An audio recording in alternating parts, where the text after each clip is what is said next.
Na coletiva, o governo também falou sobre as mudanças nas marcas dos respiradores. No contrato de compra estava previsto um modelo, mas a empresa Veiga Med anunciou a troca por outro mais barato, mais em conta. A preocupação é que esse equipamento não atenda, então, às necessidades das UTIs.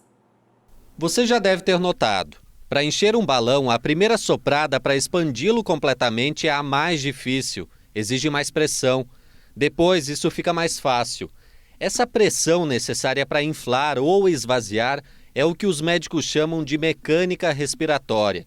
E são os respiradores que fazem essa função quando o pulmão está debilitado. Assim como os veículos, os aparelhos possuem diferentes marcas e modelos. Uns mais pequenos, destinados para o transporte de pacientes, outros maiores, usados nas UTIs. Uns mais baratos, outros mais caros. E são essas características importantes na hora de salvar vidas. Na polêmica compra dos 200 aparelhos feita pelo Estado, o modelo previsto era o Medical C3. Repare que ele é maior, com um painel gráfico que leva diferentes informações.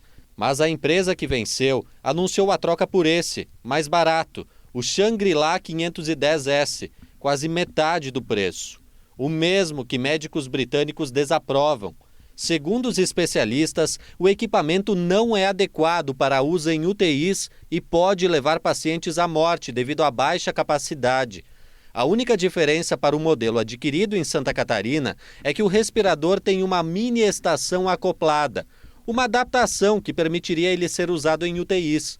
O problema é que esse aparelho é desconhecido no mercado brasileiro. Não dá para saber se ele vai cumprir aquilo que oferece.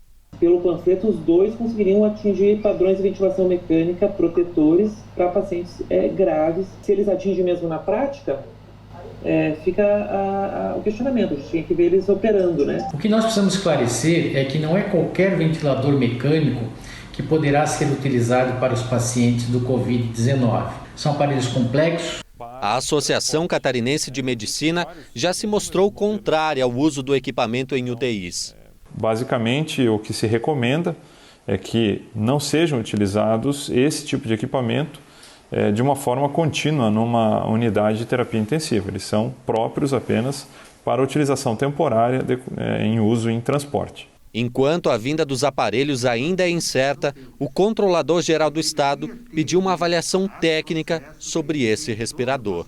Nós solicitamos uma análise técnica por parte da Secretaria da Saúde que indicasse um profissional e fizesse a análise dos dois respiradores e se eles são, na realidade, compatíveis ou não. Então, esse trabalho já está sendo feito e também estamos pedindo um apoio aí à Universidade Federal, através de um parecer técnico-científico que me dê a confirmação, né, da questão dos respiradores e a necessidade real de compra, se ele é compatível com a necessidade real de compra. O Luan Wozniak está ao vivo na redação da NDTV com a gente e vai trazer mais informações sobre os respiradores. Luan, uma boa noite para você. A resposta, então, da empresa fornecedora, o que eles dizem? Olá, Eudiane, boa noite para você, boa noite a todos. Em nota, a Veiga Med disse que não conseguiu esse modelo de respirador especificado no edital em função da alta demanda global e que não conseguiu informar isso antes da formalização de compra, pois o aceite da proposta pelo governo ocorreu 2 dias depois, após o prazo dessa proposta de validade encerrar.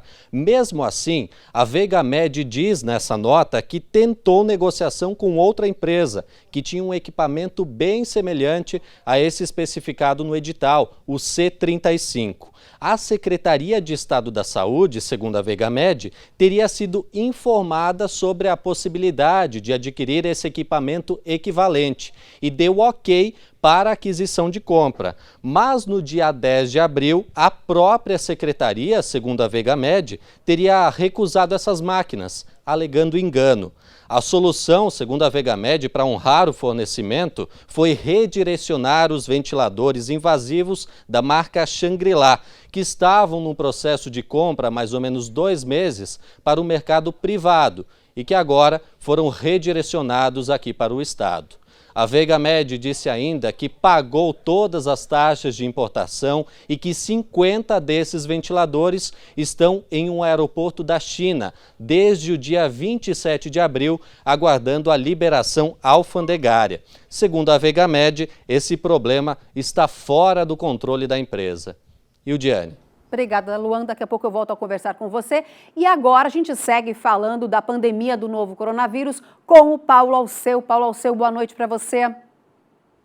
Oi, Diane, que bom ver você. Boa noite para você, boa noite a todos que nos acompanham no ND Notícias. Eu estava rindo aqui e daí eu comecei a me dar conta do seguinte: programa de humor hoje não tem mais graça, porque as piadas estão na realidade. Onde é que estava o senhor controlador? Onde é que estava o senhor? Foi criada uma controladoria, aquela reforma administrativa, para evitar exatamente isso. Agora o senhor está pedindo o quê? Está pedindo para avaliar esse outro respirador. Esse outro respirador que todo mundo já sabe que é um respirador que não funciona. Ninguém quis comprar esse respirador. E agora querem ver até que ponto ele é útil ou ele não é útil. Isso é uma demonstração não só de inexperiência, mas, olha, isso é uma demonstração até de descaso. Como é que um governo libera 33 milhões e ninguém sabe de nada? E daí é um erro que foi cometido, um erro de 33 milhões. Eu não consigo entender exatamente o que pretendem com isso, com essas desculpas esfarrapadas e com essa situação que estamos vivenciando agora. O Ministério da Saúde informou que o pico do coronavírus, ou melhor, o pico não, o novo ponto de caos do coronavírus no Brasil vai ser aqui em Santa Catarina, depois de Manaus, depois de Fortaleza e depois de São Paulo. Vai ser aqui. O governo já reagiu, dizendo que essas informações que foram dadas pelo Ministério da Saúde não procedem, porque, na verdade, o que o Ministério da Saúde falou, que dobrou os casos de infecção em menos de uma semana aqui no estado. E isso é uma tendência de que a situação vai se agravar e vai piorar. O governo está contestando ao mesmo tempo que o governo está dizendo que mudou a metodologia de identificar casos e óbitos, seguindo a orientação da Organização Mundial da Saúde e do Ministério da Saúde. E é o Ministério da Saúde que diz que é para se preocupar. E nós estamos nessas circunstâncias. Agora, pelo menos uma notícia boa, e a gente não vai omitir isso em hipótese nenhuma, aumentou em 40% o número de leitos de UTI no estado. Mais de 340 leitos foram colocados à disposição para o enfrentamento do coronavírus. Ótimo, perfeito, mas em relação aos respiradores, houve um erro, e um erro que está muito além de apenas um erro. Há uma situação muito suspeita. E outro detalhe, o dinheiro que foi solicitado pela Justiça para ser bloqueado não estava na conta da empresa que está se explicando agora. Tinha muito menos do que foi pago. Aonde é que anda esse dinheiro? Outro erro, outra circunstância ruim. Nos Estados Unidos, para se dar uma ideia, hoje eles anunciaram que daqui a 15 dias serão cerca de 3 mil mortes por dia e vai aumentar em 10 vezes o número de infectados por causa da volta às atividades econômicas.